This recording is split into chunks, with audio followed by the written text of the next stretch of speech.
Hello, everyone. My name is Sandra Phillips, and I'm the host of Multimodal Monday this month, which will also be the last for 2021.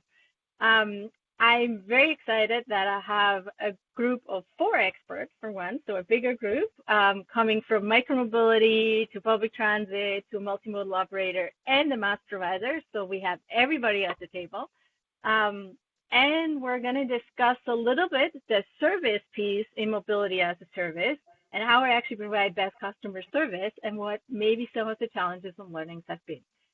With that, I want to hand it over to my panelists for them to quickly introduce themselves. And I'm just going to start with Aurelien from Instant Systems. Hi, my name is Aurelien Cottet. I'm the International Sales Director at Instant Systems. It's a company that is providing and developed many digital solution white label for collectivities, cities, public transport authorities, or public transport operators. We have next to Aurelien, on my screen anyway, we have Bertrand from GoTo. Hi, my name is Bertrand Attard. I'm the Chief Operating Officer of GoTo Global, and we are a European-based multimodal service provider. So we're currently in Spain, Israel, Malta, and most recently in Germany, where we acquired a going concern, which is a moped sharing business. And we are an end-to-end multimodal business. So all our philosophy is multimodal, our operational philosophy, our transactional philosophy, and we firmly believe that multimodality is the future for mobility. And then we have Camile dialing in from Vancouver and from TransLink. Sure, yeah. So thank you, Sandra, for inviting me. I'm very pleased to be here today. My name is Camile. I am project manager with TransLink, working with mobility as a service for almost 3 years now. And for those who are not familiar with TransLink, TransLink is the transportation authority for the Vancouver metropolitan area. It has the responsibility for planning, managing, and delivering an integrated regional transit network, and that includes rapid transit, commuter rail, ferry, and bus services. So at the new mobility team that I'm part of, we had the mandate to strengthen TransLink's innovation, and that includes prototyping, piloting, evaluation, and scaling, promising new transportation technology and service concepts, and that includes mobility as a service. Excellent. And then we have Haya, who's with Superpedestrian Link. Hi, everyone. I'm Haya.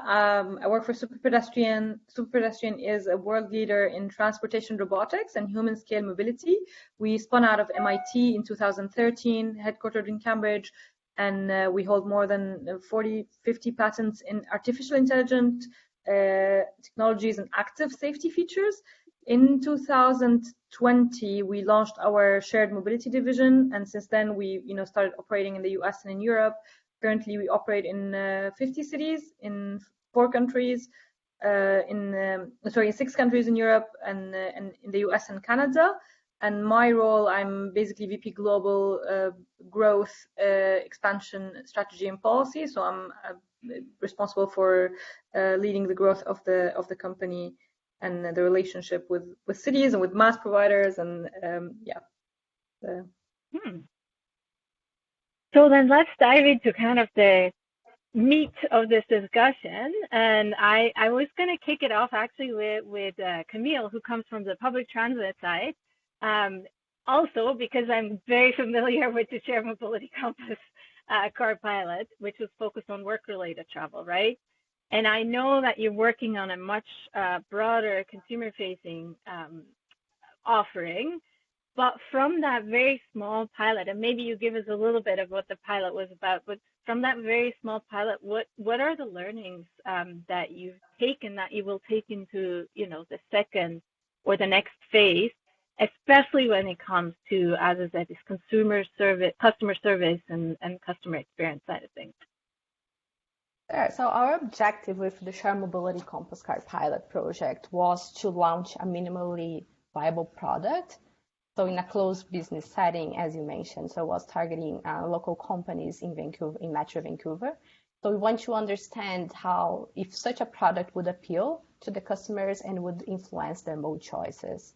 So we also want to learn about the operational process and procedures required to operate an integrated mobile transportation service.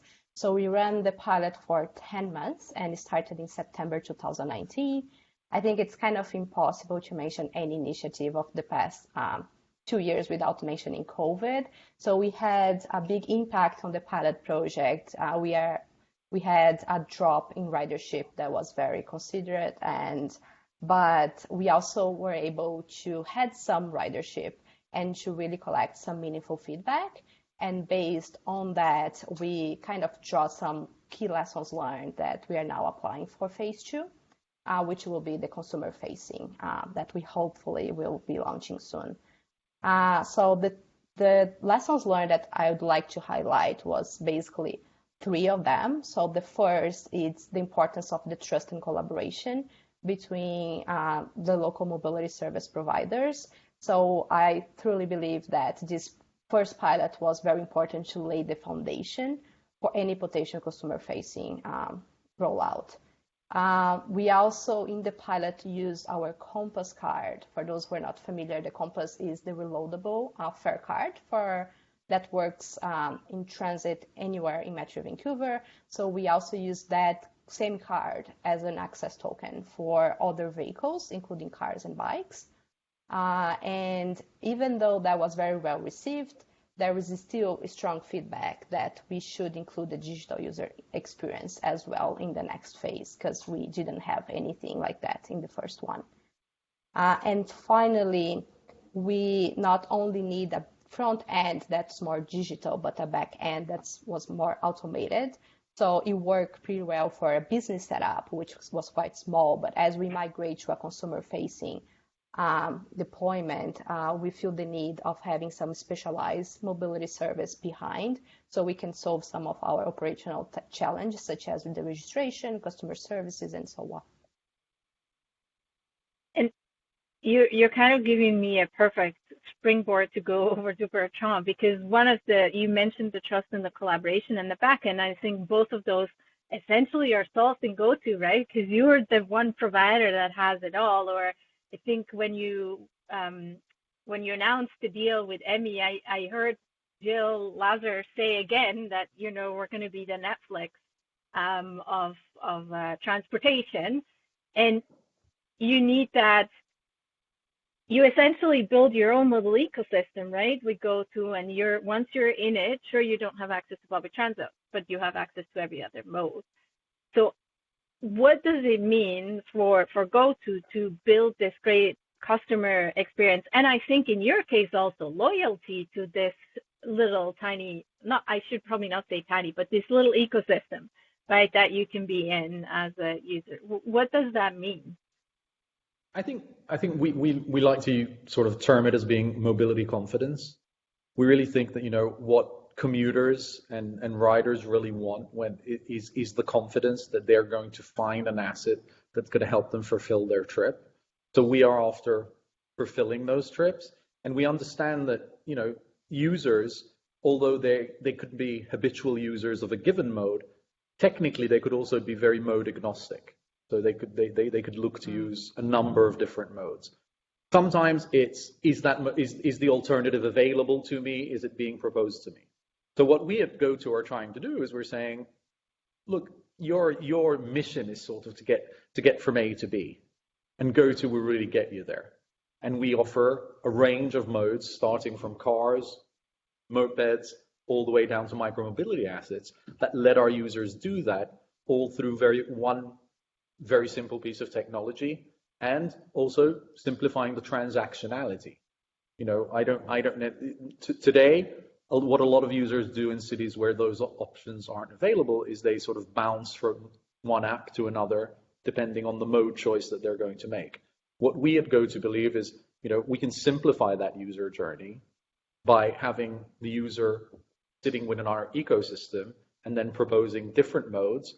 And the modes are very dependent on why I want to get across the city, who I'm getting across the city with, what's the purpose, what's the time of day, what is the time of year. So recently we acquired a business in Germany that is a moped business, which is Emmy. For those of us who know Germany, winter months and mopeds don't necessarily mix together very well. So we understand that what those users are doing in the winter months is they're fundamentally changing their habits, but they're still commuting, they're still getting around the city, they're still experiencing their journeys.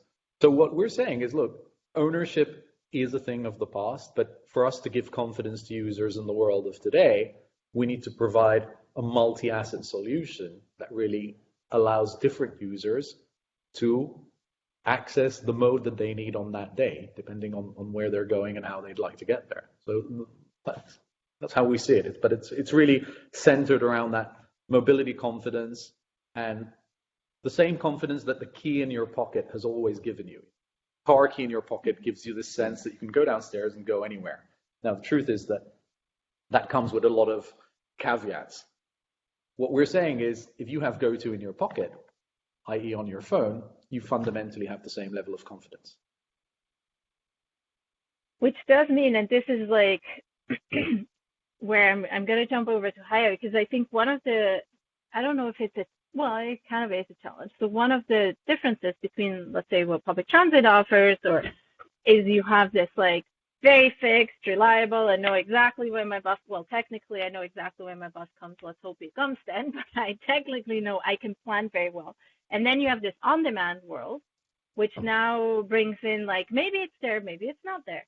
And I know that as Superpedestrian, you have put a lot of effort into integrating into, all the different mobility as a service apps that are out there, or maybe I should say journey planning apps like Transit and Citymapper and Urbi. What I'm trying to understand is like, how do you provide this confidence that Bertrand just talked about when you have essentially two very different ways of thinking about mobility? One is I want to plan, I know exactly, and then the other one is on demand. Like, how do you build this so you still have great customer experience? Yeah, or what do you need to do? Yeah, no, that's a great question. I mean, I think that in both cases, it's about reliability. In the case of the bus that you mentioned, it's more of timing. Is it accurate? Is it on time? I know when I'm supposed to expect it, and am I gonna find there whenever it is, whenever I'm expecting it? And in our case, it's more of availability, which is a little bit similar. So for us, it's really about having our scooters available where users need them. So what we do, for example, with bus or other public transport, is to really build hubs, which means deployment locations for the scooters next to those transit locations, so that is actually, you don't have to look at your watch and figure out when you have it. You always have it. It's always there. And we are using different softwares as well to be able to create demand responsive routes to rebalance any scooters in locations where people need them the most, when they need them the most during the day. So we basically analyze demand. We know that this is where it's going to be needed, and we deliver them.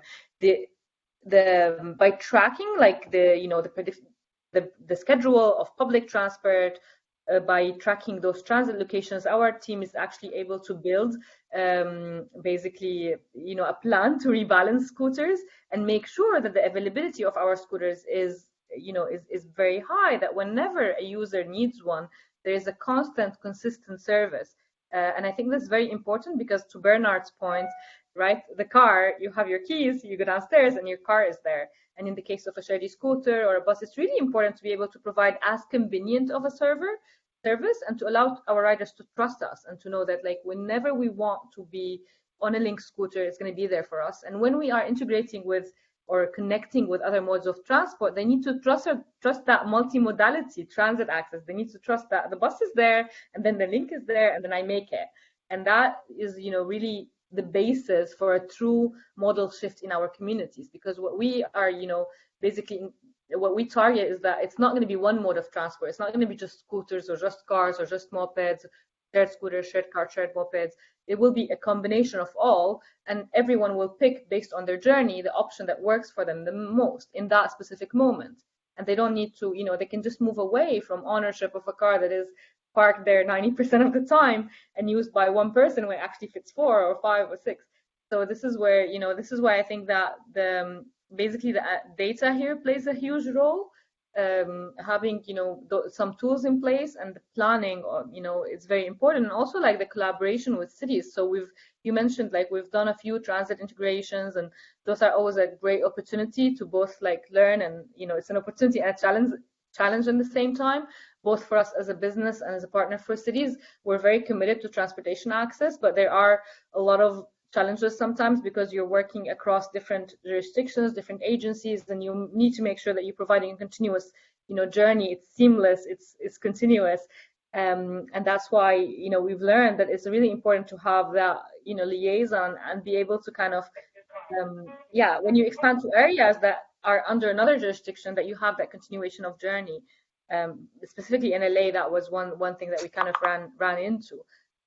So it's a really good question, and it's about that availability. And that's why for us, when we talk to authorities about a shared program, it's very important. It's not that we are lobbying or wanting more scooters because we make more money. We want more scooters because it's really important that when you have a scooter program, when you have a bike program, when you have a moped program, that numbers are high enough, are distributed in the correct way to allow users to depend on your service. Because if you have a very low concentration of vehicles, user cannot depend on your service. You're not going to walk 5 kilometers, find a scooter that you take for 1 kilometer. That's not. Yeah.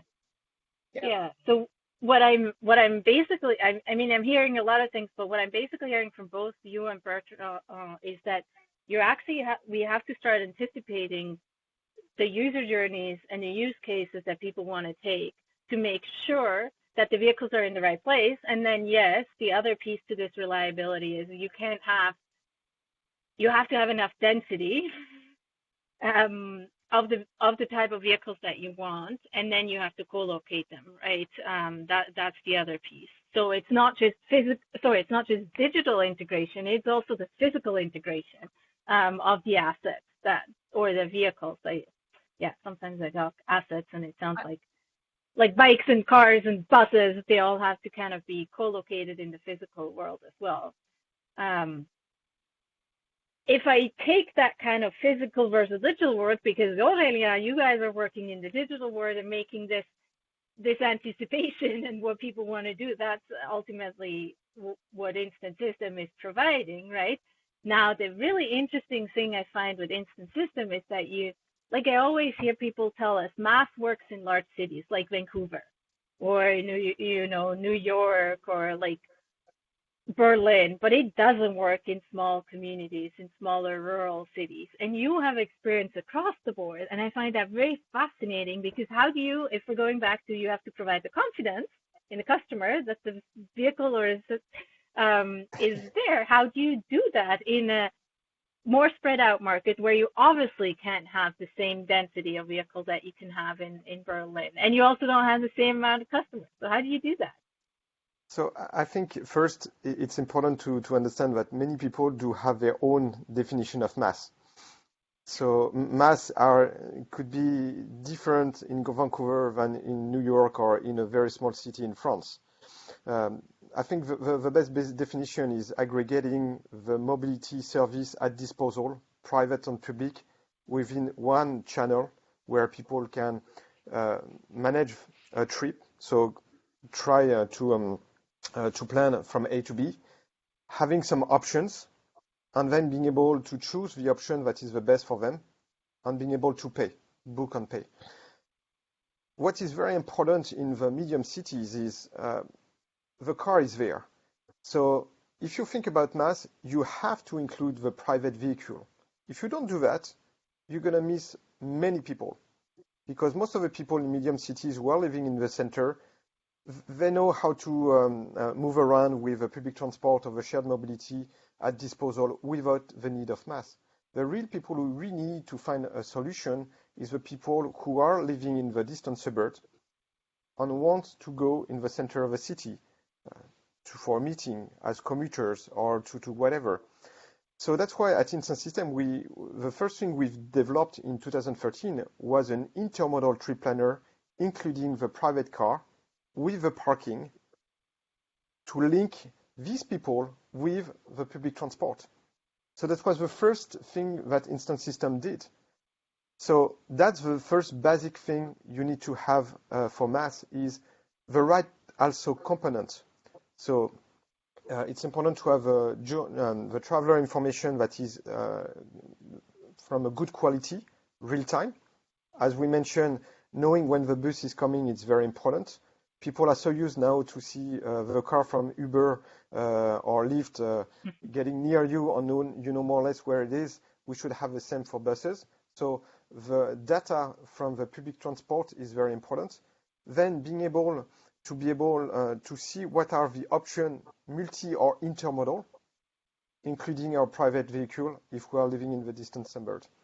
So how we do that in the system is many of our cities, we started to go toward MaaS step by step. Because it's easier in New York where you have so many options to integrate few options and create a MaaS. In a medium cities, if you think about that, you're going to have one car sharing company, one e-bike company, maybe one e-scooter, and work on carpooling. So it's easier at the same time to integrate those services. But at the end of the day, it's very important to think that MaaS is not going to solve every mobility of everyone. The most important is to see that the MaaS could find an alternative, or at least a part of an alternative for the end user who is using only the car. Because people at the center, they were using alternative before MaaS, and they're going to be the early adopters anyway. I don't know if I'm answering your question. Yeah. No. You answered my question and you gave me, again, you guys are great. You're giving me springboards to my next question.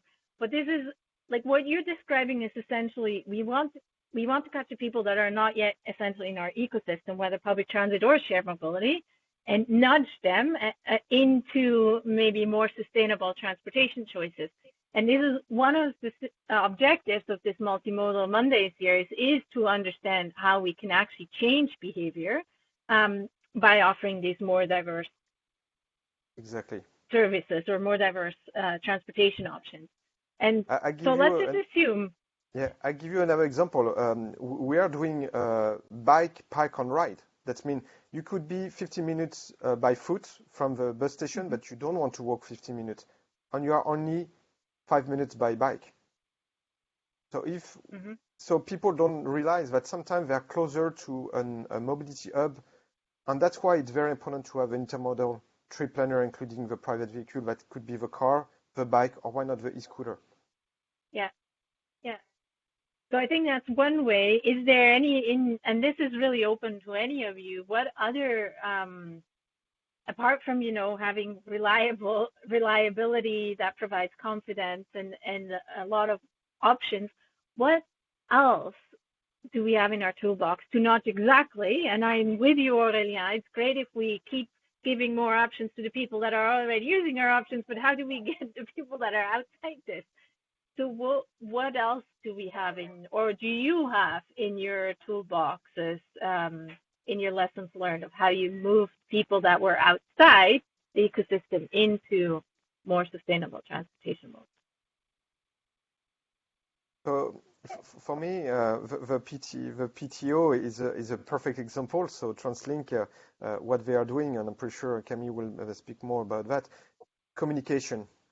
And also communication before a project, including all the end user already, who we want to target first, and then communication.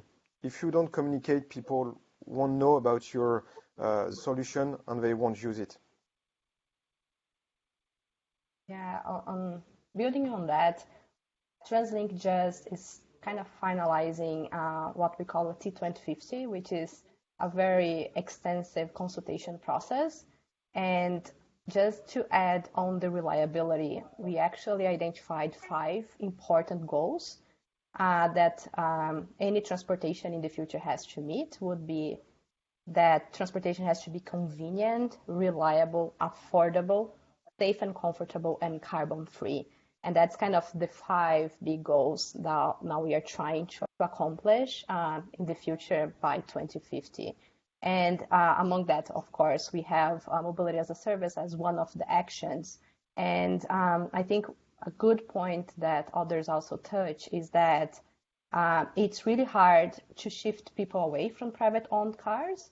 And we know that when we want your customer to do something, they have to perceive it as an easy thing to do. So if it looks hard, they're just not going to do it. And if you want them to do something, it not only has to be easy, but has to feel easy. And that's really important, that any kind of mobility as a service that we deployed, it's friendly enough and it provides the meaningful transportation modes. So it's something that really meets the customer needs. And all the same time being safe. And by safe, I mean that they can trust their data is being protected and their privacy has been respected. And that's other really important points for us as well. I think to add to that, the seamlessness of the technology journey and really how you underpin that is always one of the big challenges.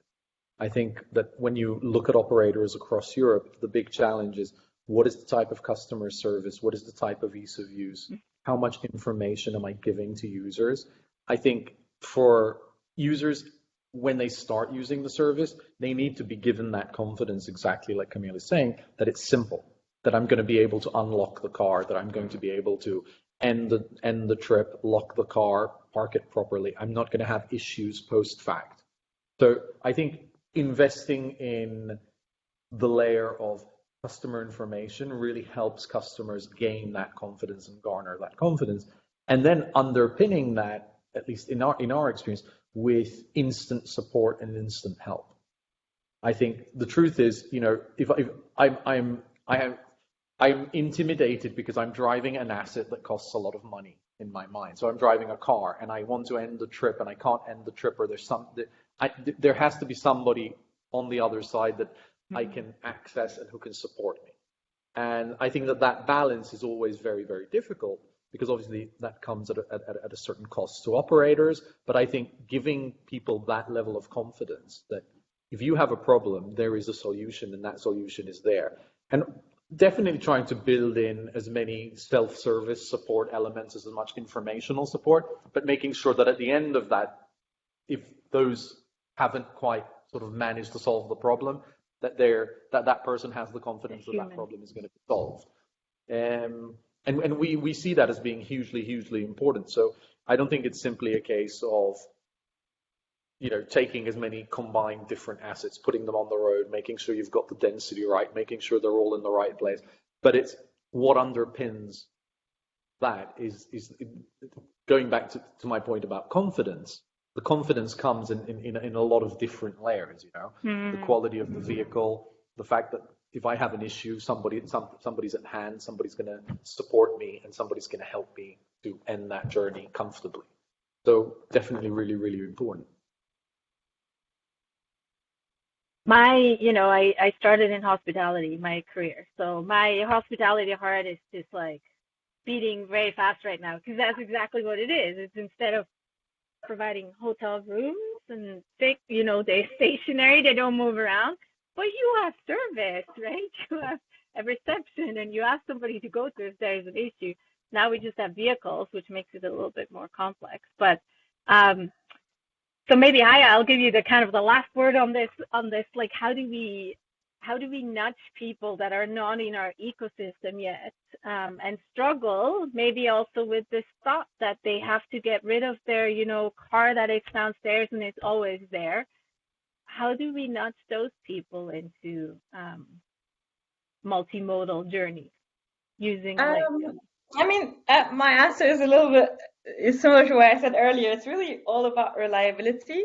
I think that if we can deliver on that promise of basically reliable mobility that is seamless, that is easy, that is, that you could just depend on, that is really worth, that's what we want to provide, and that is worth the investment. I think that when we talk about this in the context of transit integration, the context of multimodality, the biggest challenge is, at least from a business perspective, is that there are so many different apps, there are so many different ways that you could integrate, and it's sometimes challenging from an investment opportunity, from an investment standpoint, when you're growing very, very fast, to be a partner with all of those. Our approach as a company has been to really integrate with everyone, because we think that if we lower the barrier to our service, and if riders can find us everywhere, and if it's easy for them to find us, that's really, we should not be picky. We should just integrate with anyone we can integrate with.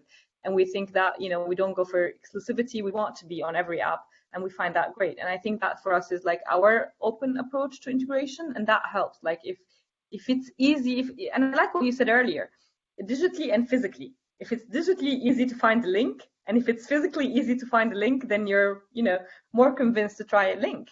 And so the more people that are also on a link or on a scooter in your town, the more likely that you are to eventually try it out. So for me, it's really, if it's there and it's there consistently, and it's there consistently every day, and if you can rely on it, more people are willing to try it out. The reliability is really important, because if you rely on it one time and then you need it and you have a meeting and you need to get there and it's not there, and you're like, I can't rely on it. So for me, that's really the biggest thing, is just being there consistently every day, all the time. And I mean, I agree also with what Camille said. It's like, it has to be sustainable, it has to be electric, it has to be affordable, etc. But for me, it all comes down to, at the end of the day, reliability and convenience, because we are all trying to get people out of their own private cars, and the car has that feature of being so convenient. And so you have to compete with that. That's the main thing you have to compete with. People are willing sometimes to pay the premium of the car and the parking, and it's costly, but for their convenience. So unless you can show them that public transit, scooters, bikes, mopeds, they're all together are providing you with this convenient ecosystem, that actually having a car is more difficult, I don't think you can achieve the actual, so that's where we want to get, I think. I love that, because this is another one. It's like what you're essentially saying is like, let's remove as much friction as possible in our ecosystem, and let's start increasing. You just touched upon this at the very end. Let's start increasing the friction on the personal vehicle side, because I think this is, if we're talking about how do we nudge people in the general population, it probably has to be both, right? The more, like Vancouver is a prime example, that it's incredibly hard to have a vehicle, and it's quite frankly very expensive, because you need to buy parking, gas is more expensive than in most Canadian cities, and insurance is fairly expensive. So now you have a much higher incentive to move to the other side of the equation. I talk as if it was another side. As Aurelien said, it's like often it's both. But I think, to get this balance a little bit and tipped in the other direction. So I don't really have any other questions, but I do want to let all of you have one last word. And maybe we do this, we've done this a few times now with mobility wish. What is your mobility wish for better multimodality? And it can be anything. It doesn't have to be within your ecosystem. It can be a wish to the regulators. It can, whatever. More bike lanes. More bike lanes. More bike lanes. More bike lanes. That's my biggest wish. Is just more bike lanes. It's amazing how much, how little space bike lanes take in our city, and how useful they are. And now that you have also more modes that could, like scooters, for example, that could be on the bike lane, just more bike lanes. That's my biggest wish. Okay. Camille?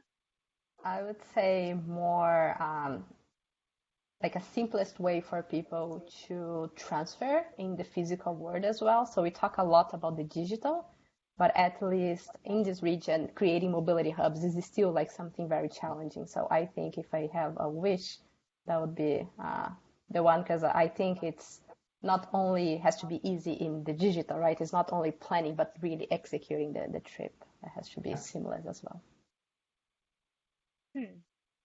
And my two gentlemen, what are your wishes? Bertrand, you want to? I think for me, I look at it sort of the need for conducive legislation.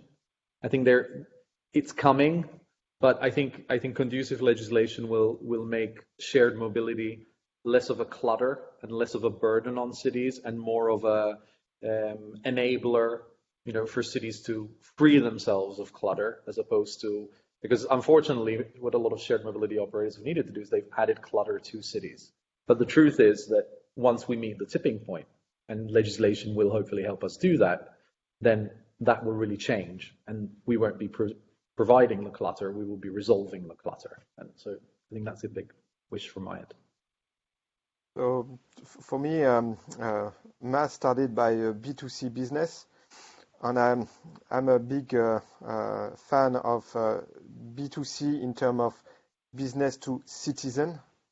And what I would like is to have those B2C company understand that sometimes it's also good for B2G to be there on trust, because trust is the key element that is missing right now. B2C, they do want to make business, make money, and it's normal. But at the end of the day, mobility, it's a right for everyone, whoever is the person, rich, poor, woman, man, family or not, it doesn't matter. B2C won't solve all the problems. And the first mission of mobility of a city, it's still to be inclusive for everyone. So my big wish is that the B2C and B2G will be able to work together. And at the end of the day, it's the end user is going to choose. But it's not going to happen if we fight against each other. Well, thank you so much, everyone, for being part of this, for your wishes, for your insights. This has been great. We'll see you at MoveMe with Multimodal Mondays. We see you in 2022 in January. And until then, and next month is going to be Financial Friday, so tune into that topic.